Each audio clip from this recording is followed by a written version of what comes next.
sien, daar's 'n beginsel wat God die volk kom leer. En die beginsel wat hy hier leer, is ek sal vir jou voorsien, maar dan moet jy my vertrou. Die rede hoekom baie van ons nooit 'n dag vat en net tot rus te kom nie, is want dit maak ons mal. Dit voel vir ons, ek kan nie stil sit nie. Ek het nodig om te gaan en te gaan en te gaan, want wie gaan die rekeninge betaal? Wat gaan ons doen? Ek moet my besigheid groei, ek moet dit doen, ek moet dat doen.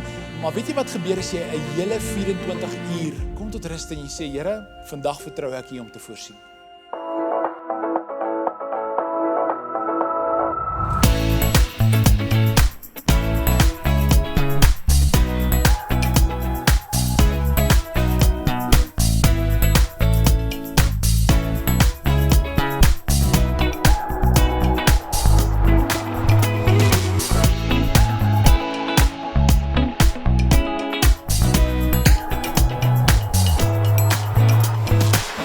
Goeiedag en welkom by ons aanlyn boodskap.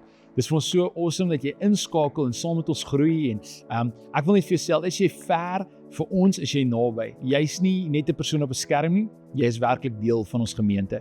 En ek wil graag net 'n getuienis of twee met jou deel met 'n paar mense wat die laaste ruk wat ons met te doen het, wat deel is van ons aanlyn gemeenskap en van hulle kyk nou vandag hierdie boodskap.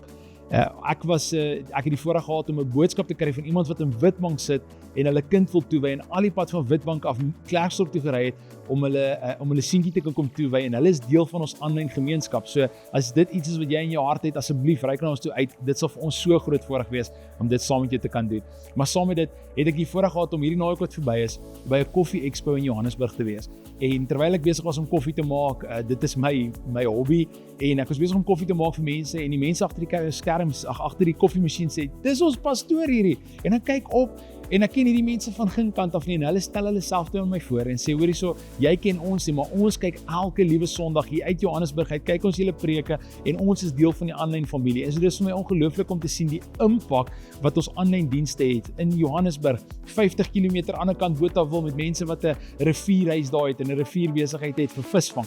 En hulle elke liewe Sondag kyk hierdie mense ons boodskap en jy is een van daai mense. En so ek wil vir jou sê, dit is vir ons 'n voorreg om jou deel te hê van ons gemeente.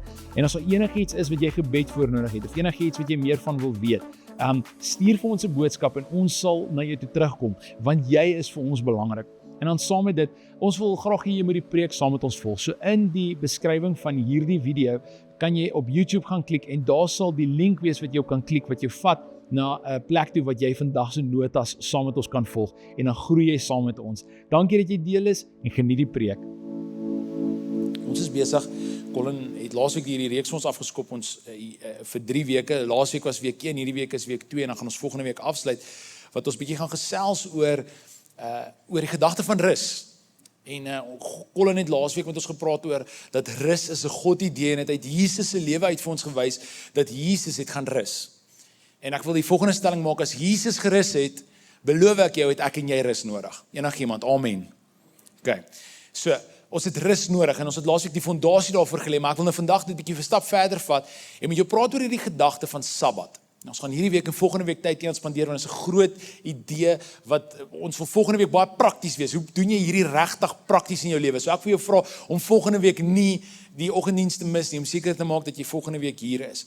Maar ons gaan bietjie gesels oor hierdie gedagte. Nou ek wil met jou praat oor die gedagte van wat is die impak wat dit op jou lewens het en op jou lewe het. Is dit belangrik? Moet Christene dit nog vier? Is dit Ou Testamentiese gebruik? Waar trek ons die lyn? Hoe moet ons dit volg? Wat se dag moet ons dit volg? Dis die vraag wat ek al keer op keer gekry het en wat ek graag vanoggend hopelik kan antwoord deur die woord van God, dat ons hier sal uitstap met 'n beter verstaan van wat leer die Bybel ons met Nuwe Testamentiese Christene doen om werklik hierdie toe te pas. Moet ons dit toepas? Moet ons dit nie toepas nie? En dan gaan jy so 'n bietjie op 'n reis vat deur die woord van die begin, van die heel begin af, regdeur tot waar ons vandag is en dat jy sal sien hoekom hierdie belangrik is en hoe dit inpas in ons lewens en hoe ons dit moet doen. So, is jy reg? Iemand hier is reg. Is jy reg waar ons 'n familie? Okay, great. Sien 'n Sondagmôre en jy kry koud. So, kom ons gaan lekker saam. So, ons leef in 'n samelewing waar om te stop 'n probleem is. Want alles is gejaagd. Stem julle saam met daai stelling? Alles is vinnig. Ons het al 'n paar keer hierdie jaar hieroor gesels, maar ons programme word voller en voller. Daar's nie meer baie oop spasies op jou dagboek nie. Inteendeel, ons naweke word voller en voller. Ons Sondae word voller en voller. En ons lewe teen 'n pas wat nie volhoubaar is nie. En wat 'n impak het dit op ons liggame? Want dis die vraag wat ek volgens vir jou wil vra. Het jy al gedink oor die impak daarvan om net te gaan en te gaan en te gaan en nooit 'n oomblik te vat en stil te staan nie? En heuwels fantasties. Het jy luister enigiemand die heuwels fantasties? Ons bid na die tyd vir julle kan net hier in die gebedskamer ingaan. Heuwels fantasties het 'n liedjie uitgebring in 2008 met die titel Pille vir Kersfees. Ken julle die liedjie? Vra nie of luister jy om nie, ek vra net of ken jy die liedjie. En Pille vir Kersfees, dan hy hierdie lyn in die liedjie wat hy sê, daar's ietsie wat 'n tyd by die see nie kan genees. En hierdie is een van daai lyne in 'n liedjie wat met my gepraat het, dis glad nie 'n Christelike liedjie nie, maar daar's 'n waarheid in hierdie, dat as jy dink dat 2 weke by die see is al wat jy nodig het elke jaar, en dan gaan jy okay wees, newsflash, dis nie die waarheid nie. Ons is nie gemaak om te gaan en te gaan en te gaan en te gaan en te gaan nie.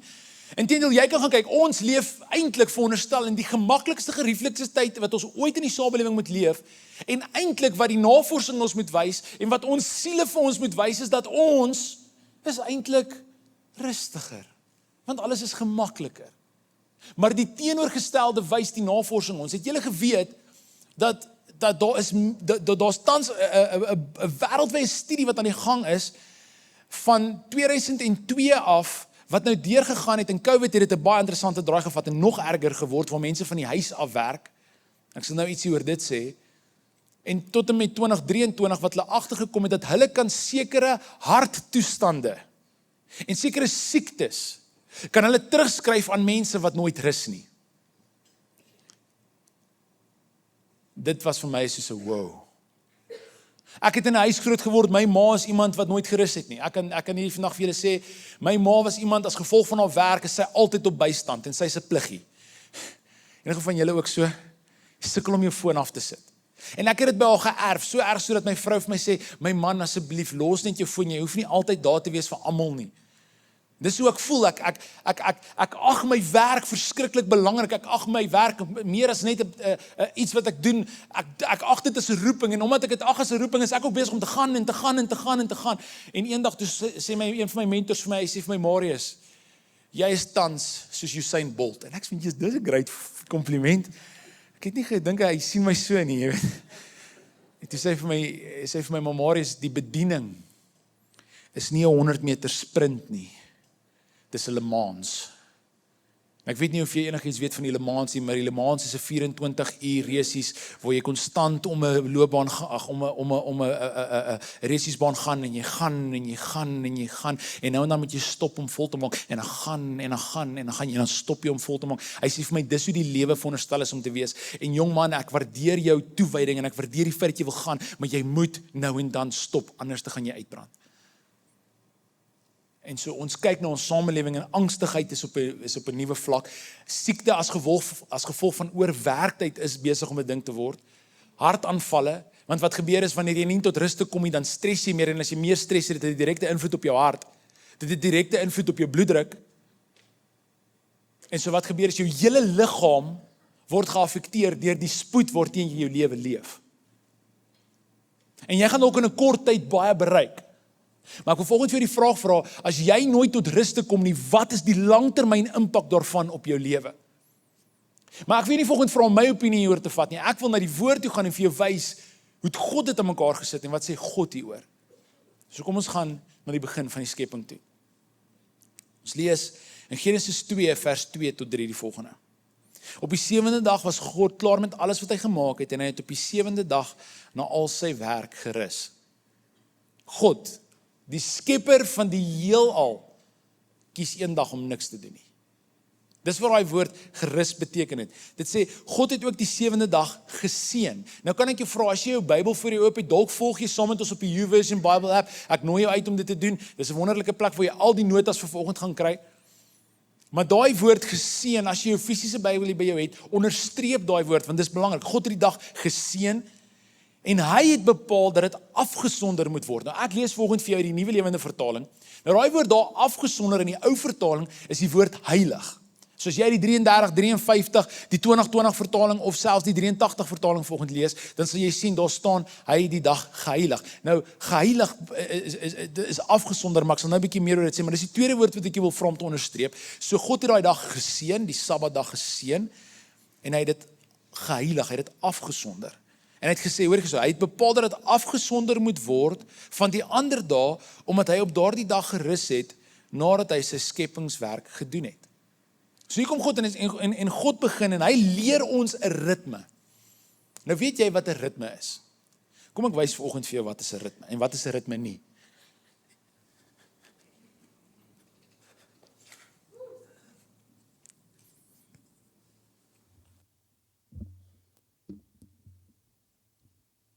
One, two, as hy.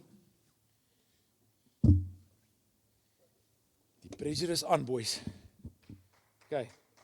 Jy moet nog nie aan het klap nie. Wow. Okay. Kan ek julle sê, hoe leef baie van ons lewensritme op die oomblik?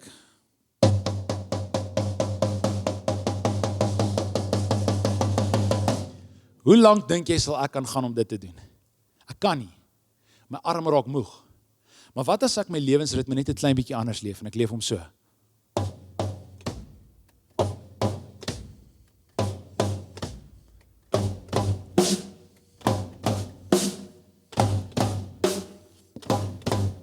Ek kan dit die hele dag doen.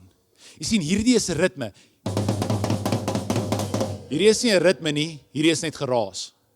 En van julle, ek gaan gou jou week vir jou beskryf. Maandag kinders grootmaak, Dinsdag kinders tot en dit klink soos 'n geraas en is nie 'n ritme nie. En God het ons lewens gemaak om 'n ritme te wees. En 'n ritme kan almal saamvolg.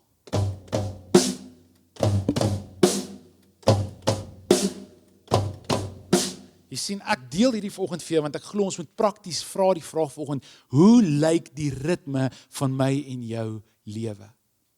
Is dit geraas, of is dit soos God se ritme? 1, 2, 3, 4, 5, 6, rus. 1, 2, 3, 4, 5, 6, rus. Hoe lyk jou lewe vanoggend? Hoe lyk die ritme van jou lewe vanoggend? Want God het gesê, daar's 'n ritme. Volg jy daardie ritme? Ek is op pad terug.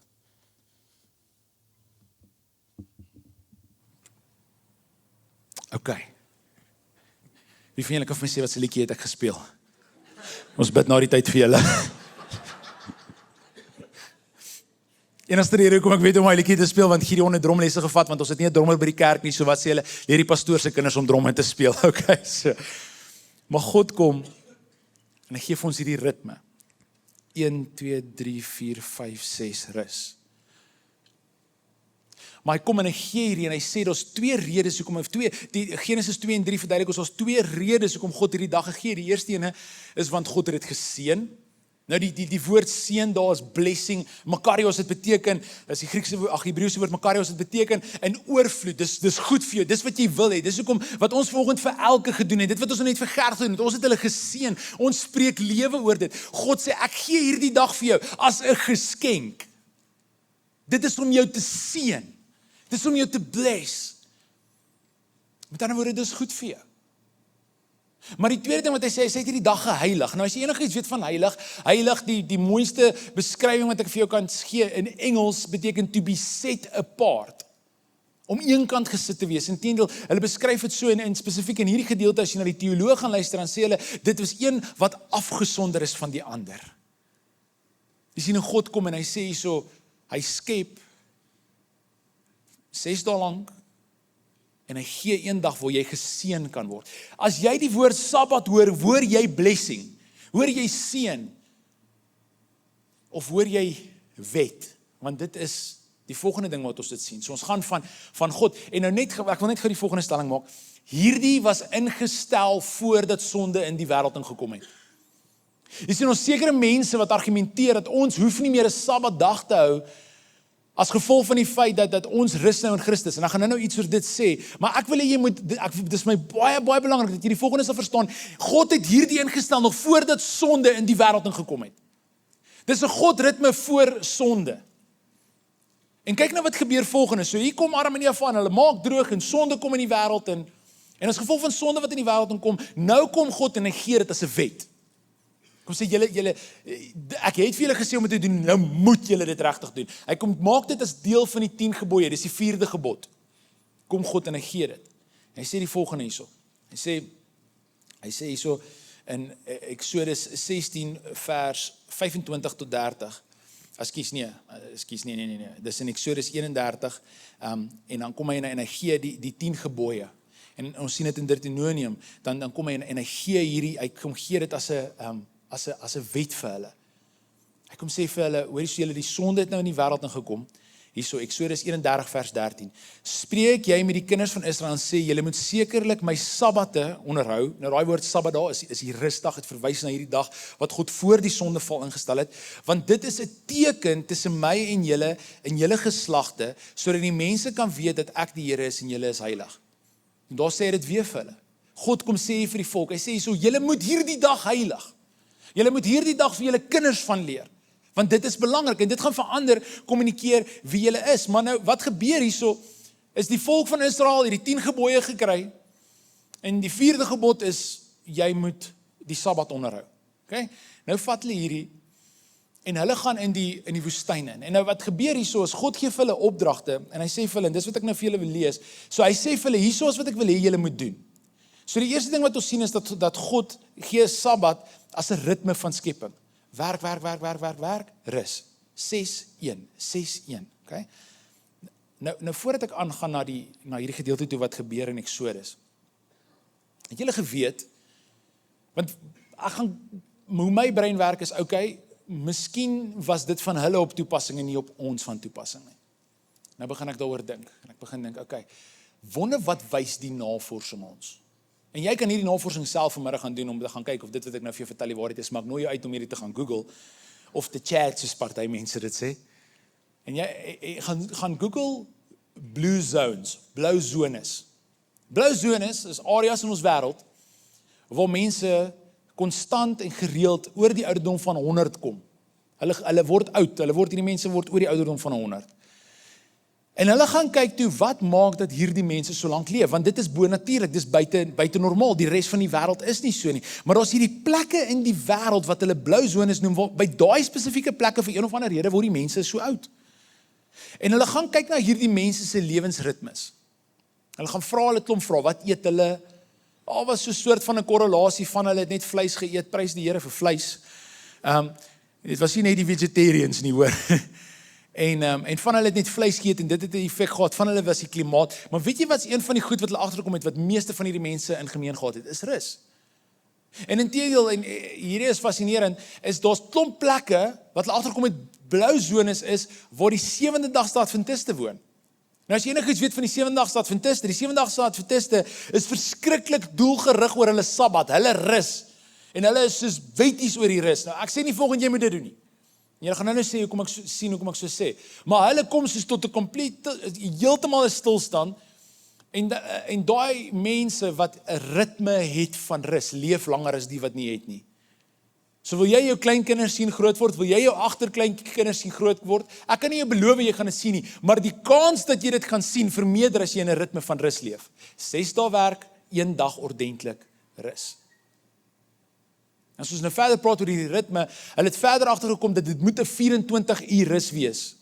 Dit kan nie kort russies wees nie. Ek vir jou vra, klomp tydperke van rus wees nie. Dit moet 'n 1 dag wees, want wat gebeur is wanneer jou liggaam vir 24 uur tot rus te kom. Ek praat nie van sit en doen niks nie. Jy vat 'n breek uit stres uit. Jy vat 'n breek uit wat jy elke ander dag doen. Wat gebeur is jou immuunstelsel herlaai, of soos die Engels sal sê, reset. Jy kry nuwe selle wat nie gebeur as jy nie tot stilstand kom nie. So daar's 'n fisiese impak op jou, maar daar's ook 'n geestelike impak op jou. Het jy al ooit met iemand te doen gehad wat moeg is? Was dit 'n goeie ervaring? Gister speel Gideon hulle rugby op KAS. En John Marcus die hele dag daar. Nou as jy enigiets weet van babatjies, hulle hou nogals van roetine. Gister is ons uit daai roetine uit. En gewoonlik slaap hy 10 uur en dan slaap hy weer so 2 uur. Sou dit lekker gewees het as ons ook elke dag 10 uur en 2 uur kon geslaap het, enigiemand? En 10 uur en 2 uur slaap hy en hy mis daai slaapies heeltemal. En ons kom eers die middag 3:30 se kant by die huis. Julle op pad, ek kan nie vir julle verduidelik hoe ver is KS van Vlamhoed af nie. En ek sê op 'n storie van, John, maak hou net op, en sy maak ek so vir my, sy sê, jy's ook so as jy moeg is. Dit is ongevraagd, man. Dit is onnodig. Want wat gebeur wanneer ons moeg raak? Is ons raak geïrriteerd. Jou huwelik, gaan kyk bietjie. My vrou het al partykeer gesê, ek dink jy moet net bietjie gaan slaap. Dalk moet jy dit vir jou man of jou vrou sê. Jy sien, want ons iets wat gebeur in jou wanneer jy tot rus te kom. Wanneer ons moeg is, maak ons seer. Dis hoekom God het ingestel het as 'n ritme van rus, maar nou kom hy en hy bring dit hier. Die sondeval het gebeur en die volk is in die woestyn. En terwyl hulle in die woestyn is, gebeur 'n interessante ding. God lei hulle hier en God voer hulle vir 6 dae en ek wil dit graag vir julle lees. Dit sê hierso in Eksodus 16 vers 25 tot 30. So wat hier gebeur is, hulle is in die woestyn, hulle is op pad na die beloofde land toe en God sê vir hulle die volgende. Hy sê Moses sê toe, dit is die kos wat julle vandag moet eet. Praat van manna, né?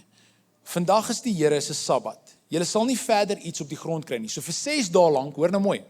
Vir 6 dae lank het God voorsien en het God vir hulle gegee. En op die 6de dag moet hulle dubbel soveel optel soos die ander dae, want wat hy vir hulle sê is, hy sê, kyk, julle moet meer as genoeg kry, want môre moet julle nie gaan optel nie. Ek gaan nou vir julle sê hoekom God dit so gedoen het. Hoekom het hy nie net gesê, gaan kry vir jou 'n broodjie en 'n visie en wat ook al die volgende dag nie. Hy sê 6 dae lank moet julle kos gaan bymekaar maak, maar die 7de dag, hoor gou wie se Sabbat is hier? Dis die Here se Sabbat. Hierdie dag behoort aan die Here, onthou weer, dit is 'n heilige dag. Op hierdie dag sal nie grond op die kos wees nie. Op die 7de dag het party mense tog wel in die veld gaan kos soek. Hulle kon egter niks kry nie. Is dit nie so interessant nie? God sê vir hulle, moenie op die 7de dag dit gaan doen nie. En wat gaan doen hulle? So waar as wragtig hulle gaan soek dit. En ons kan hierdie mense oordeel, maar kan ek vir jou sê, ek en jy is baie keer hierdie mense wat gaan soek wanneer ons nie moet gaan soek nie. Hierdie is eintlik ek en jy, en hy gaan aan en hy sê verder, hy sê, die Here het vir Moses gevra, hoe lank nog gaan julle bly weier om na my te luister en te doen wat ek sê? Kan julle nie insien dat die Here die Sabbat gegee het? Hoekom? Om op te rus nie. Op die 6de dag het hy genoeg gegee vir 2 dae. Op die 7de dag moet julle rus. Niemand mag op die Sabbatdag van sy huis af weggaan om kos te gaan soek nie. En die volk het toe op die 7de dag gerus. Jy sien, daar's 'n beginsel wat God hier die volk kom leer. En die beginsel wat hy hulle hier leer, is ek sal vir jou voorsien, maar dan moet jy my vertrou. Die rede hoekom baie van ons nooit 'n dag vat en net tot rus te kom nie, is want dit maak ons mal. Dit voel vir ons, ek kan nie stil sit nie. Ek het nodig om te gaan en te gaan en te gaan, want wie gaan die rekeninge betaal? Wat gaan ons doen? Ek moet my besigheid groei, ek moet dit doen, ek moet dat doen. Maar weet jy wat gebeur as jy 'n hele 24 uur, ons het nou gehoor, is goed vir jou liggaam. Dit herstel jou liggaam. Maar wat as ek 'n hele volle 24 uur en sê, hier sit en nie net sit en niks doen nie, maar ons gaan volgende Sondag praat oor wat kan jy doen op jou Sabbat. Maar as jy op 'n plek kom en jy kom tot rus en jy sê, Here, vandag vertrou ek U om te voorsien. Ek glo U het vir my genoeg voorsien die ander 6 dae sodat ek vandag genoeg kan hê. Jy sien in hierdie ek verskoon my Afrikaanse juffrou sal my nou op die kop klap, maar verskoon my Engels, dit freak ons uit. Dit maak ons bang, dit maak ons angstig. Ek kan dalk die volgende stelling maak, dalk is die rede hoekom van ons bang is vir Sabbat en bang is om 'n vol dag te vat, weg te breek van ons normale roetine, is omdat ons ongeloof het. Dis omdat ons sê dat, ja, ek weet nie of God, ek weet hy sê, maar dan soos hierdie mense wat gaan soek in die veld. Sien, en dis presies wat God vir hulle sê. Hy sê vir hulle, moenie dit doen nie, moenie toelaat dat hy sê, vertrou my. Vertrou jy vanoggend vir God om 'n hele dag te kan uitsit en te sê, Here, ek gaan hierdie dag vir U eenkant sit. Ek gaan 'n dag kies wat U gaan eer en wat U gaan heilig. So ons sien is voor die sondeval. Ons sien na die sondeval het ons dit nodig. En dan gaan ons verder aan. En ek wil jou nou vat na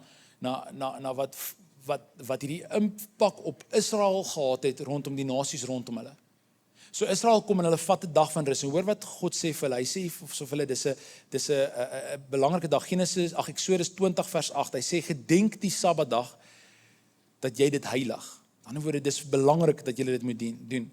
Dan sê 31 vers 13, spreek jy met die kinders van Israel, het praat met Moses en hy sê, julle moet sekerlik my Sabbate onthou, want onthou dit is 'n teken. Nou, daai woord teken kan jy ook onderstreep, ek gaan nou vir jou sê 'n teken van wat is dit?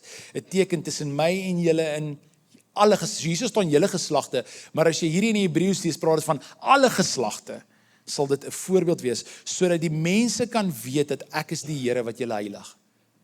God sê, as julle hierdie dag een kan sit, dan wat julle doen is julle heilig, julle eintlik is 'n groep mense. Onthou wat beteken heilig? To be set apart, om een kant gesit te wees. Julle lyk anders as die wêreld. As 'n familie kan ek volgens vir jou sê, ons leef in 'n samelewing waar as jy kies om 'n dag weg te breek van die gejaag van ons lewe, dan dink mense jy is mal.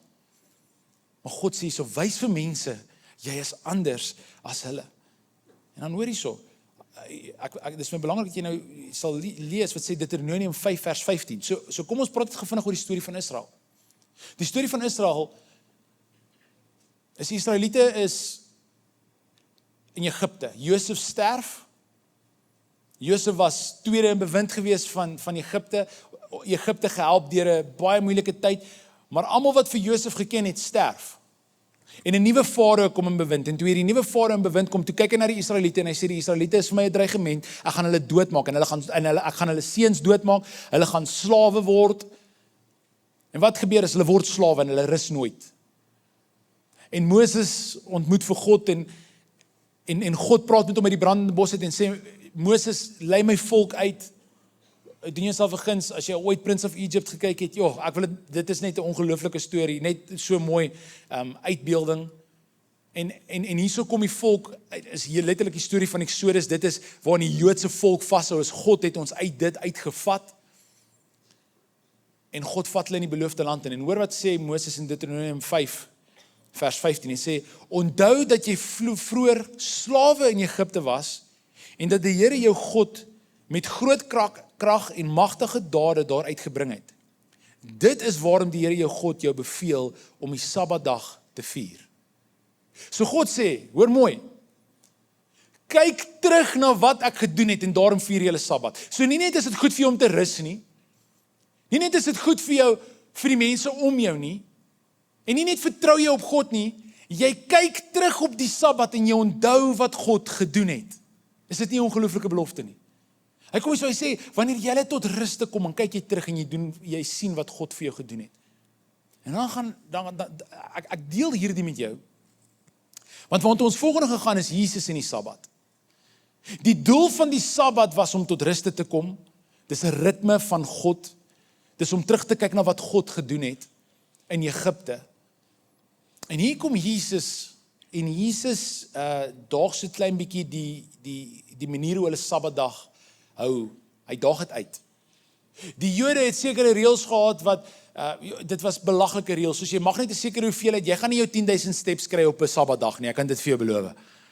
Jy het jou bed so naby as moontlik aan die kombuis gesit en jy het jou kos die aand voor die tyd of die dag voor die tyd gemaak, sodat wanneer die Sabbat begin, is jy nie naby jou kos nie, en jy het seker gemaak dat jy naby aan jou badkamer was, want anders as die badkamer ver is, dan gebruik jy al die tree op wat jy mag opgebruik. En hulle het hierdie wet gemaak, soos wat amper onmoontlik is om te onderhou, en Jesus daag op. En net soos wat ons gepraat het oor Paasnaweek, spreek woordelik om gooi Jesus tafels op. Jesus is so strategies op wat hy doen op Sabbatdag. Jy sien, hy daag op en een van die goeders wat hy doen is, hy kom en hy, in Markus 2, kom hy en hy maak die mense verskriklik kwaad. Laat ons sit van daai Markus 2 vers 27 op. So Markus 2 sê, so wat gebeur hier so is, Jesus het 'n ou gesond gemaak wat sy hand gebreklik is, en Jesus maak sy hand gesond, en The Chosen het hulle beeld hulle hierdie ongelooflik mooi uit, van waar hierdie man sy hand gekrepel is, en hy maak sy hand gesond, en wanneer doen hy dit? Hy kon daai man enige ander dag gesond gemaak het, hy kies om dit te doen op die Sabbat. En hoor die ouens se harte, nou hierdie is wanneer die wet in jou hart inkom, en jy leef nie uit verhouding nie, jy leef uit wet, dan klink jou woorde so. So Jesus kom en hy sê vir hulle, toe sê hy vir hulle, die Sabbat is daar, hoekom? Terwille van die mens. Met ander woorde, weer eens sê hy, dis 'n geskenk vir jou. Hy sê, nie die mens terwille van die Sabbat nie, so hy sê die Sabbat is nie, jy moet nie leef vir die Sabbat nie, die Sabbat is daar vir jou, dis 'n geskenk. Dis wat ek in die begin vanoggend gesê het. Hy sê, daarom het ek die seun van die mens seggenskap oor die Sabbat. Nou, julle het nodig om te verstaan, as jy Markus 3 gaan lees, in die begin van Markus 3, hoor, Jesus kom op die Sabbat. Nou, die Sabbat was vir hierdie ouens verskriklik heilig gewees. Die Sabbat was die dag gewees, jy doen nie goed. Hierdie is een van die wette wat hulle dit regtig godsdienstig onderhou is, die Sabbatdag. En Jesus kom en hy doen goed wat hulle ongemaklik maak. En daai laaste lyn wat Jesus daar sê, hy sê, ek is die God van die Sabbat, of jy weet, ek is die, wat gebeur? Hulle verloor het, hulle sê, maak jy jouself gelyk aan God? Want daar wat het ons nou gelees in Genesis, vir wie is die Sabbatdag heilig? Vir God. Aan wie behoort die Sabbatdag? Die Sabbatdag behoort aan God. En Jesus kom hier en hy gebruik die Sabbat om vir hulle te wys, ek is God. Dis vir hulle godslasterlik. En hoor wat sê Markus 3, dit sê Jesus het weer na die sinagoge toe gegaan, dis dieselfde dag. En daar was 'n man met 'n misvormde hand, en omdat dit op die Sabbat was, het Jesus se vyande hom fyn dopgehou. So sou hy die man, hulle vra toe die vraag, sou hy die man se hand op die Sabbat gesond maak? Indien wel, sou hulle hom dan aankla. Hy sê toe vir die man met die misvormde hand, kom staan hier in die middel, waar almal jou kan sien. Hy sê, daarom sê hy vir sy teenstanders, mag 'n mens goed doen op die Sabbat of kwaad? Is hierdie dag bedoel om 'n lewe te red of te vernietig? Maar hulle wou hom nie antwoord nie. En terwyl hulle rondom hom staan, het hy hulle die een na die ander met verontwaardiging aangekyk. Kan ons net gou stil staan en sê, was jy al ooit in so 'n oomblik waar mense net aan jou kyk, soos ek is 'n prentjie mens en ek lees Jesus hier staan en Jesus kyk hulle. Het jy ouers al ooit so vir jou gekyk? Skud net hulle kop. En hy draai en hy sê vir een na die ander een. Ek dink ons lees partykeer die woord so vinnig, ons mis oomblikke soos hierdie. Jesus kyk in hulle harte in en hy sê, waarmee is julle besig? Julle judge en julle sê en julle verstaan nie die punt nie. En dalk is dit partykeer 'n prentjie van kerk, as ons oordeel mense en ons sê goed. En ek wonder of Jesus partykeer na ons kyk en sy kop skud en sê, waarmee is jy besig? Hy gaan aan en hy sê, hy diep bedroef oor die gevoelloosheid in hulle harte. Mag die Here Jesus Christus nooit na ons kyk en dit in oase raak sien nie. Maar wanneer ons na mense kyk, mag hy liefde sien. En sê, toe sê hy vir die man, steek uit jou hand. En daarom, hy het dit uitgesteek en sy hand het gesond geword. En dadelik, hoor hulle harte, dadelik het die Fariseërs uitgegaan en saam met Herodes se ondersteuners gaan beplan om Jesus dood te maak. Jy sien, Jesus gebruik die Sabbat soos God dit bedoel, maar omdat hulle offens vat, omdat hulle sê, hoe kan jy dit doen? Besluit hulle gaan Jesus doodmaak. Jy sien, Jesus was strategies. Jesus het 'n verlamde man gesond gemaak op die Sabbat. Ekskuus, ek het nou gesê oor die misvormde hand. Die rede hoekom hulle Jesus aangespreek het is want sy disippels het geloop en koring afgehaal en toe sê hulle, jy mag nie koring afhaal nie, dis sonde. Jy weet, om te werk op die Sabbat en om koring af te haal is eintlik om te oes. Al is hulle honger. Sien, waar is die fokus? Die fokus is op ek. Ek moet die wette onderhou en nie op God nie. En Jesus sien hulle harte en hy spreek hulle aan. So Jesus het intentioneel kom wys, die Sabbat red jou nie. Om die Sabbat te onderhou red jou nie. Jy kan hier vandag uitstap en hoor ek sê, gaan hou eendag 'n week 'n rusdag en jy gaan, dan word ons soos die Fariseërs. Dis nie wat ek sê nie. Wat ek sê is, dis 'n beginsel wat God vir ons kom gee, 'n lewensritme wat ons liggame nodig het, ons gees nodig het en ons siel nodig het. Maar wanneer ons dit die hoofding maak, mis ons die punt. En Jesus kom, en hy kom hierso by die, ek wil dit noem die Sabbat van Sabbats. So een keer 'n jaar, ons noem dit die versoeningsfees, of die fees van ongesuurde brood. Wat sal gebeur is, die volk van Israel kom in Jerusalem bymekaar, en op daardie Sabbat aand, dis 'n Vrydag aand, terloops, hulle Sabbat begin Vrydag aand en hy eindig Saterdag aand. En hulle kom op hierdie Vrydag aand bymekaar, en op hierdie Sabbat kom hulle bymekaar, en dan wat die Jode sal doen is, die hoofpriester sal 'n lam vat. En op hierdie Sabbat dan, en dis hoe dit ingestel het is, om te verwys na terug wat in Egipte gebeur het, dan sal hulle 'n lam vat en hulle sal die lam offer. En die bloed van daardie lam sal hulle dan vat en oor die 10 gebooie uitgooi. En die rede hoekom hulle dit doen is om te wys dat hierdie offer is om die sondes van die volk van die laaste jaar te bedek. is om vir God jammer te sê vir dit wat hulle gedoen het, om versoening te bring tussen God en mens, en daarom slag hulle hierdie lam, hoor gou mooi, op hierdie dag, wanneer die hoofpriester dit doen, weet julle waarmee is Jesus besig? Lees asseblief saam met my, ek lees vir jou in Johannes 5, Matteus 26 vers 17, en sê, op die eerste dag van die fees van die ongesuurde brood, het die disippels vir Jesus kom vra, waar wil u hê, moet ons die paasmaaltyd vir u voorberei? En dan spring ek af, want hy het hulle presies gesê om te doen, en ek gaan af na vers 26 toe, en het sê, terwyl hulle besig was om te eet, nou hoor gou mooi, die dag, en ek hoop jy sien hierdie raak, op die Sabbat, wanneer die Jode 'n lam offer vir die sondes van die volk, sê Jesus die volgende,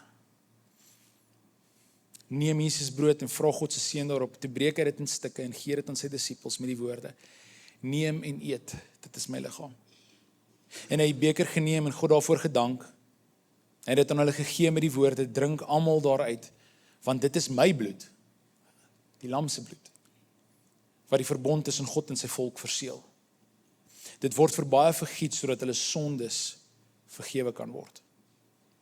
Sien, Jesus weet dat op hierdie Sabbat, wat hulle veronderstel is om altyd te gevier het, oor die feit dat God hulle vrygemaak het uit Egipte uit, kom Jesus en hy sê vir hulle, ek gaan 'n nuwe verbond vanaand instel. En Jesus stel hierdie aand die nagmaal wat ons vanoggend aan die einde van vanoggend gaan saam doen, op die Sabbat in, want jy sien, die doel van die Sabbat is ja, vir jou liggaam is goed. Maar weet jy waaroor gaan dit eintlik, is om te onthou wat God gedoen het. En ek wil vat na 'n baie interessante gedeelte toe in Hebreërs. En in Kolossense 2. Kolossense 2 is Paulus aan die woord en hy sê die volgende, hy sê, moet dis nie toelaat dat enigiemand julle oordeel oor wat julle eet of drink nie, of oor die vier van sekere feeste of niemandmaansfeeste of sabbate nie. Hoor gou wat hy sê, hierdie dinge is net 'n skaduwee van wat sou kom. Die ware werklikheid is Christus. Toe Jesus daai aand op die Sabbat van Sabbats gaan sit het, waar hulle een keer 'n jaar vir die volk die bloed uitgooi, kom hy en hy sê, dit is net 'n skaduwee van my. En Jesus kom stel 'n nuwe manier om die Sabbat te vier, en hy sê, wanneer julle bymekaar kom, doen dit ter nagedagtenis van my. Hy weet waantoe hy op pad is. Waantoe is Jesus op pad? Hy's op pad kruis toe. Hoekom? Om te sterf vir my en vir jou sonde, vir die mensdom, en hy kom en hy lê sy lewe neer. En hy sê, wanneer julle so by mekaar kom, hierdie is waaroor julle moet dink, hierdie is waaroor dit moet gaan. Ons vier die feit dat Jesus ons sy bloed uitgestort het vir ons. Dit is net 'n skaduwee gewees. Jy sien die manier hoe die Jode die Sabbat hou op 'n spesifieke dag, op 'n spesifieke manier, en net seker hoeveelheid tyd. Dit was alles net 'n skaduwee. As jy na die hele woord gaan kyk, die hele storie van die Exodus was 'n skaduwee van Christus. Moses, die enigste seentjie wat survive het, gegaan het en die volk uitgelei het. Hy was 'n verwysing na Christus wat eendag sou gekom het. Ek lees vanoggend weer oor die storie van Isak en Abraham wat in die berg oploop. En Abraham sê vir Isak, God sal 'n offer voorsien. En wat gebeur toe hulle daar kom? Toe word Isak nie geoffer nie, maar 'n lam, 'n perfekte lam word geoffer en plek gegee in Isak. Dis weer eens alles wat in die Ou Testament gebeur, en dis hoe ek en jy die Ou Testament moet lees. Dis 'n skaduwee van wat sou kom. En dis hoekom Paulus hierso kom en hy skryf in Kolossense, hy sê, julle moet verstaan, dat hierdie wat ons nou doen, is net of dit wat die Jode vashou in hierdie groot feesdae en hierdie massive goed, dis 'n skaduwee van wat sou kom. Die vervulling is Christus, is Jesus. En so hy kom hierso en hy sê so, julle hoef dit, hoor mooi, dit nie meer as wet te onderhou nie. Jy sien, ek en jy staan nie onder die wet nie, ons staan onder genade. Is enigiemand vanoggend dankbaar daarvoor? Ek is vanoggend dankbaar vir Here, ek hoef nie 'n stel reëls te volg nie, ek kan in verhouding staan. En so Jesus kom hier so en hy lê sy lewe neer vir ons en hy kom deel dit en hy het strategies. Moenie dink Jesus het enigiets per toeval gedoen nie. Jesus het nie die nagmaal daai aand ingestel en, "Ag, kan jy glo, dit is nou die dag." Dis nie hoe Jesus aan mekaar gesit is nie. Dis nie hoe Jesus gedink het nie. Alles, elke liewe ding wat Jesus gedoen het was strategies. En hy kom hierso en hy sê hierso, hoor hierso julle, ek gaan hierdie instel. 'n Nuwe manier. Daai was net 'n skaduwee. Hier's 'n nuwe manier wat ek wil hê julle moet dink. Oor die Sabbat. Die Sabbat is die dag wat ons herdenk wat Jesus vir ons kom doen het. En so wanneer ons vanoggend saam gaan nagmaal gebruik, wil ek hê jy moet verstaan, ons dink oor wat hy gedoen het. En ons vind ons rus volgens in Christus, want dit is belangrik. En dis wat Kolossense sê, maar dis wat ek wat Romeine 14 vers 5 tot 6 sê. Dit sê, net so is daar vir die een dag meer besonder as die ander, terwyl ander weer alledaags ewe belangrik beskou. Elkeen behoort seker te maak van sy eie oortuiging in hierdie verband. Met ander woorde, as God vir jou gesê het, hou die Sabbat, dan hou jy die Sabbat. Ons van julle wat voel, ek hoef nie en ek praat spesifiek van 'n Saterdag, want as jy Sabbat wil hou, is 'n Saterdag. As jy hom wil hou soos die Jode hom hou, is 'n Saterdag. Hy sê so, as daar iemand is, die Here het vir jou gesê om te doen, dan hou jy by dit. Hy sê verder, hy sê die wat 'n spesifieke dag uitsonder, doen dit vir die Here. Die wat alles eet, doen dit vir die Here, want hulle dank God daarvoor. En die wat net sekere soorte kos eet, doen dit vir die Here, want ook hulle dank God daarvoor. Wat hy sê, daar's sekere goed hier wat ons wil dit erger maak as wat dit eintlik is. En God sê nee. Wat is die hart agter dit? Hoekom doen jy dit? Nou ek glo, as ek lees wat Paulus skryf hierso, en ek lees wat Paulus skryf in Korintiërs, en ek lees dit wat Jesus gesê het, dan lees ek nêrens hulle sê ons moet nie die Sabbat hou nie, maar ek lees hulle sê ons is nie onder die wet nie. Want hier is die realiteit oor ons familie, is dat ons staan nie meer onder die wet nie, maar die ritme bly nog steeds in plek. Dink aan wat ek vanoggend vir jou gewys het, 1, 2, 3, 4, 5, 6, rus, voor die sondeval. En so hier kom Jesus, en hy stel hierdie ding in, en nou wil ek julle vat na die vroeë kerk toe. So die vroeë kerk, en met hierdie wil ek afsluit volgende. Die vroeë kerk het aanvanklik, het hulle op 'n Saterdag nog steeds die Sabbat onderhou, want hulle het gesê, Here, ons wil 'n dag rus en dink dit wat God gedoen het. Maar nie lank daarna nie, en jy kan kerkgeskiedenis hieroor gaan leer. Weet jy wat het gebeur is, die kerk het vir mekaar gesê, hoor hierso, maar die Sabbat is nie 'n dag wat ons morbied moet wees en hartseer moet wees nie. Dis veronderstel om 'n dag van seëviering te wees. Dis veronderstel om 'n dag te wees wat ons 'n partytjie gooi en die manier hoe ons rus, want jy kan rus by jou huis en YouTube kyk. Ek sê nou vir jou, dis nie goed vir jou nie.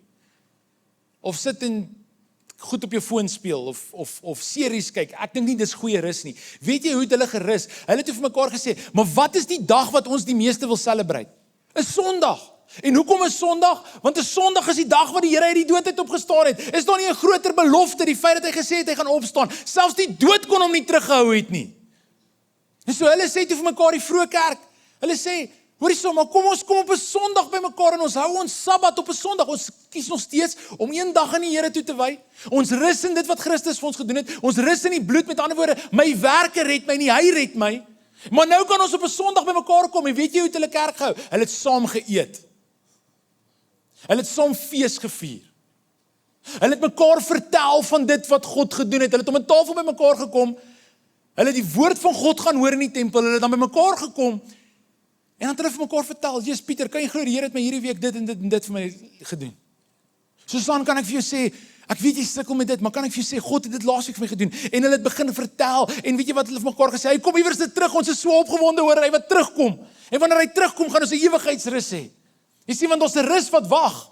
Jy gaan nie ten volle in hierdie lewe genoeg kan rus nie. Kan enigiemand amen sê op dit? Jy sien, want die rus, daar's 'n rus wat kom, en Hebreërs 4 vers 9 tot 10 sê dit sê, daar bly dis 'n Sabbatsrus oor rus vir die volk van God, want wie in sy rus ingaan, rus self ook van sy werke soos God van syne. Hierdie rus waarvan Hebreërs praat, is die rus wat gebeur die dag as jy oor die laaste keer toemaak, en jy gaan in God se rus in. Sê, daar is nie meer 'n ritme nie, die ritme is nou, ek is by God. Maar in hierdie lewe het ons nodig om tot 'n dag te kom wat ons rus. En wanneer ons rus, dan rus ons in hom. Want ek sê weer, jy kan die ritme probeer volg. Werk, en op die 7de dag gaan rus jy net, en jy vrot, en jy sit sleg. Dis nie wat 'n Sabbat veronderstel is om te wees nie. Kan ek jou vra, en dit is wat meeste van 'n Sondag vir julle is. Jy kom hier, en hopelik sit jy hier, en jy word gestig in jou gees. En jy hoor oor God se woord, en jy hoor hoe God lief is vir jou, en jy hoor God het 'n plan vir jou. En dan gaan jy uit en hopelik saam met jou familie, saam met vriende, Gaan sit julle en julle vier die feit dat julle in vryheid leef. En julle vertel mekaar wat God doen. En jy rus. En jy ontvang in jou gees 'n dag waar jy wegbreek van jou werk af. En 'n dag waar God weer in jou en jy vertrou hom dat hy sal voorsien vir maandag. En hy sal voorsien vir die volgende dag. Jy sien, ek kan nou vandag vir julle sê, ek probeer om op Vrydag my Sabbat te hou. Saterdag is chaos met die kinders se program, so ek rus nie. Ek het gister lekker rondgehardloop en ek het ook geskree op 'n ref, so bid vir my, julle pastoor het ook gebed nodig. Maar my Vrydag is ek en my vrou en ek kan nou met julle deel hierdie is ek en my vrou het hierdie begin doen. Ons kom op 'n Vrydag by mekaar en ons gaan en ek vat Gideon skool toe. Dis nie vir my werk om my kind skool toe te vat nie. En wat ons doen is in die oggende dan bid ons saam en ons drink 'n lekker koppie koffie saam en ons vat Gideon. En dan as ons budget dit toelaat en ons tyd laat dit toe, dan gaan drink ons by broeder 'n koffie want dis vir ons lekker en ons praat daaroor wat die Here hierdie week gedoen het en waar is ons opgewonde. Ons praat nie oor werk nie. Ons praat oor hoe goed God is en hoe lief is ons vir mekaar en hoe dankbaar is ons vir mekaar en vir ons seuns. En dan die middag gaan slaap ons, soos wat jy op 'n Sondagmiddag sal slaap, ons slaap op 'n Vrydagmiddag, baby. En ons slaap en die aand kan ek vir julle sê wat gebeur en die hele Sabbat, selfs in die Joodse tyd was gebou om ete en ons het 'n reël in ons huis dat ons bou. Elkeen van ons kry 'n beerd, wel John Mark kies nog nie. Maar Gideon en ek en Jeannie kies, wat eet ons daai Vrydag aand en wat doen ons daai Vrydag aand? En ons sê vir die Here dankie en dit wat ons het, dis hoe ons Sabbat lyk. En kan ek vir julle sê, daai breek vir my, maak dat ek op 'n Sondag vars hier opdaag om die woord van God vir jou te kan bedien. Daai woord van God, daai Sabbat maak dat ek Maandag reg is om mense te help met berading. Maar partykeer breek ek my Sabbat en ek hou nie by dit nie. En weet jy wat gebeur? As ek kom agter, as ek hardloop soos Usain Bolt. Ek hardloop uit my eie krag uit. En ek hardloop 'n kort afstand en ek kan dan nie die pastoor wees wat julle nodig het nie. Maar net so pappa. Al die mans volgend hierso. As jy nie 'n dag kan vat en sê Here, ek gee hierdie dag vir U. En ek en my gesin gaan vandag, ons gaan praat oor hoe goed U is en ons gaan saam eet en ons gaan wegbreek oor die gejaag en almal wat my aandag wil hê. Ek gaan hierdie dag gee vir my gesin om hulle te lei en hulle te vertel van U. As jy dit nie kan doen nie, jy gaan die vrug daarvan pluk. Jy sien, jy betaal altyd die prys. Jy betaal die prys as jy Sabbat hou, maar jy betaal ook die prys as jy nie Sabbat hou nie. Jy moet kies. En vanoggend wanneer ons span die nagmaal nou gaan uitdeel, wil ek jou vanoggend vra om vir jouself die vraag af te vra, is ek in 'n ritme soos wat God wil hê ek moet wees? Is ek soos die vroeë kerk wat uitbreek en dalk vandag, en ek glo dis die meeste van julle, is om net saam met mense te sit en te praat oor wat die Here vir julle doen. Ek wil met julle deel, hier's 'n man in ons gemeente, hulle bly baie ver van hier af, omtrent so uur se ry. Hulle is boere, hulle boer met hoenders. En ek gaan doen huisbesoek by hulle, ek sal by hulle op die plaas, en toe ek sien toe ry, dink ek kan nie glo hierdie mense ry elke liewe Sondag hiernatoe nie. Hier's boere wat van Vierfontein af ry, van Botawil af ry. En weet jy wat sê hierdie boer vir my? Hy sê vir my, Marius, dis vir ons die lekkerste ding as ons van die kerk af terugry. Hy sê vir ons, sit ons in die kar en ons praat oor wat die Here met ons gedeel het in die preek. Dis Sabbat. Wat doen ons? Ons rus in wie God is. En hulle kom by die huis en dan eet hulle saam en hulle praat verder daaroor en hulle praat oor hoe goed die Here is. En dan vat hulle Sondagmiddag slaapie. Dis hulle Sabbat. Jy sien, ons is nie onder 'n wet nie, maar ons is nog onder 'n ritme.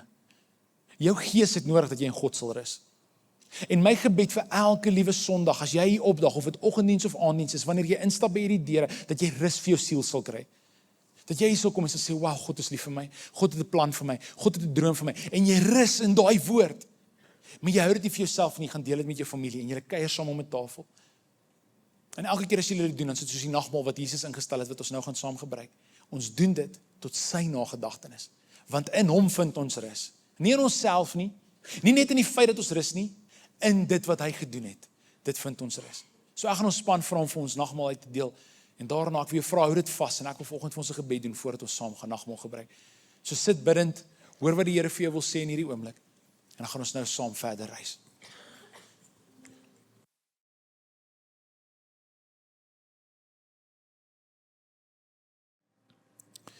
Hierdie tafel, ons praat van die tafel, praat ons van die tafel van Jesus se liggaam wat gebreek is, sy beker verteenwoordig is van ons, van sy bloed, behoort nie aan die AGS of van Oase gemeente nie.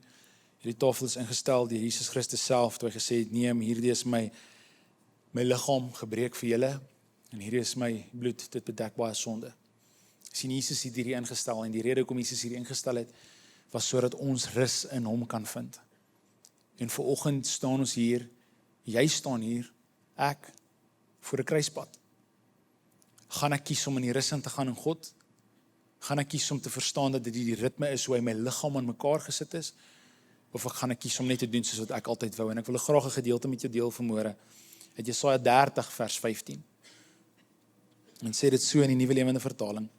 Dit sê, so sê die oppermagtige Here, die Heilige van Israel. Eers as julle na my toe draai en tot rus kom, sal julle gered word. Deur stil te raak en te vertrou sal julle sterk word. En hoor gou hierdie hartseerlyn, maar julle wou nie. Dis hoekom ek vanoggend sê, jy staan vanoggend op 'n plek wat jy moet sê, Here, ek wil nie net 'n halfuur elke dag vir U afknip nie. Ek wil tot rus te kom. Here, wanneer ek tot rus te kom en nie meer alles in my eie hande neem nie, en ek gee vir U, Here. En ek leef in hierdie ritme waar ek vir U gee, en dat ek kan terugdink oor wat U vir my gedoen het, Here, waar ek kan terugdink oor hoe goed U vir my was, Here, waar ek kan getuig en vir ander vertel, Here, en ander hoop in praat, en waar daar in my hoop kan in praat, Here, en meer as dit alles, Here, ek kan praat elke liewe keer oor die feit wat hierdie beteken. U bloed wat vir my gevloei het, en U liggaam wat vir my gebreek is. Here, ek kies vandag, anders as die volk, ek wil nie hierdie moet oor my waar wees nie, daai laaste gedeelte, maar hulle wou nie. Here, ek wil vanoggend. En terwyl ons vanoggend saam hierdie nagmaal gaan neem, kan ek jou vra, as jou begeerte vanoggend is, om net vir die Here te sê, Here, ek wil tot ruste in U kom. Jy sien, want is in Christus waar ons rus vind. Nie net in rus self, dis in hom waar ons rus lê. So kom ons neem die broodjie wat verteenwoordig is van sy liggaam, wat vir ons gebreek het aan die kruis. En kom ons neem dit saam.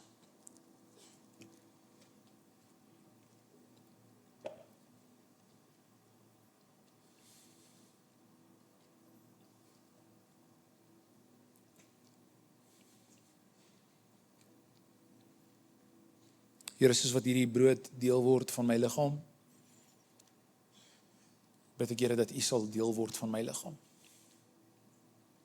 Here, die woord leer ons dat deur U wonde is daar vir ons genesing. En wanneer ons vanoggend saam hierdie broodjie eet, Here, dan deel ons in daai wonde wat vir ons genesing bring. En so daarom vra ons, Here, mag ons in hierdie genesing leef. Mag ons toelaat, Here, dat ons liggame, waar ook al ons gebroke vanoggend is, ek dink spesifiek aan almal wat genoem is op ons familiefokus vanmôre. aan Tannie Judy, Here, ons kom en ons vra, kom raak daai liggaam aan volgende, Here, en genees haar. Here, ons kom bid vir Jolien, Here, daar waar dit so 'n warwoel van emosies is, Here, en is op en is af, ons kom bid, Here, ons kom bid dat daar genesing in haar liggaam sal wees, Here.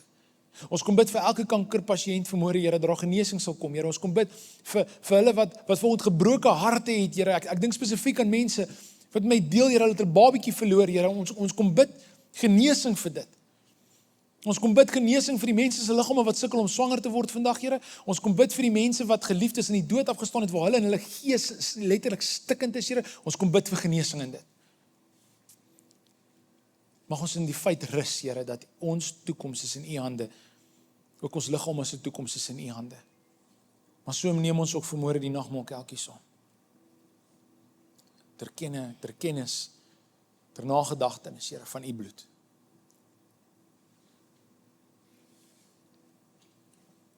En Here, dankie dat die woord ons leer dat die bloed bedek ons sonde. Die foute wat ons gemaak het, Here, dalk is daar manne en vroue wat vandag hier sit en hulle kan getuig van die impak van nie tot rus te kom nie. En 'n gejaagde lewe lei en 'n lewe waar hulle net aan hulle self vashou. En aan hulle planne vashou en nooit na U toe gedraai het nie. Here, dankie dat selfs in daai trots is daar vergifnis vir ons. Mag U volgens dit bedek, Here. Hulle wat volgens sukkel om vry te kom van goed, Here, mag U daai sonde bedek vanmôre, Here. Hulle wat sukkel met onvergifnis, Here, mag U bloed dit volgens bedek en verandering bring. Here, elke sonde volgend hier, dankie dat U bloed genoeg is om dit te kan bedek. En dankie dat wanneer ons hierdie nagmaal neem, dan doen ons dit en ons rus in U. Soos Jesaja sê, wanneer ons na U toe draai en ons kom tot ruste in U, Here, wat gebeur? Is ons word gesond. Mag ons gemeente net aanhou gesond word. Here, ek beleef U is besig met 'n groot werk in hierdie kerk, om mense vry te maak van van goed wat hulle terughou, om ons as gemeente vry te maak. Here, hou asseblief aan en dankie dat U woord beloof. Dit wat U begin het, dit sal U klaar maak. Lei ons en wees met ons in hierdie week. Here, mag ons vandag in U rus ingaan. En mag ons verfris in hierdie nuwe week ingaan, Here, omdat ons in U gerus het. Mag ons mekaar vertel van dit wat U gedoen het. Ter nagedagtenis, soos U gesê het. Here, mag ons hierdie Sabbat opneem. En Here, dankie dat dit nie meer gaan oor 'n spesifieke dag nie, maar gaan oor 'n lewensritme. En so wat se dag enigiemand dit ook al kies om te doen, Here, maar mag hulle kies om stil te raak, te vertrou en toe te laat, Here, dat U dit in hulle inspreek. Ek bid dit in Jesus se wonderlike naam. En die kerk van die Here sê,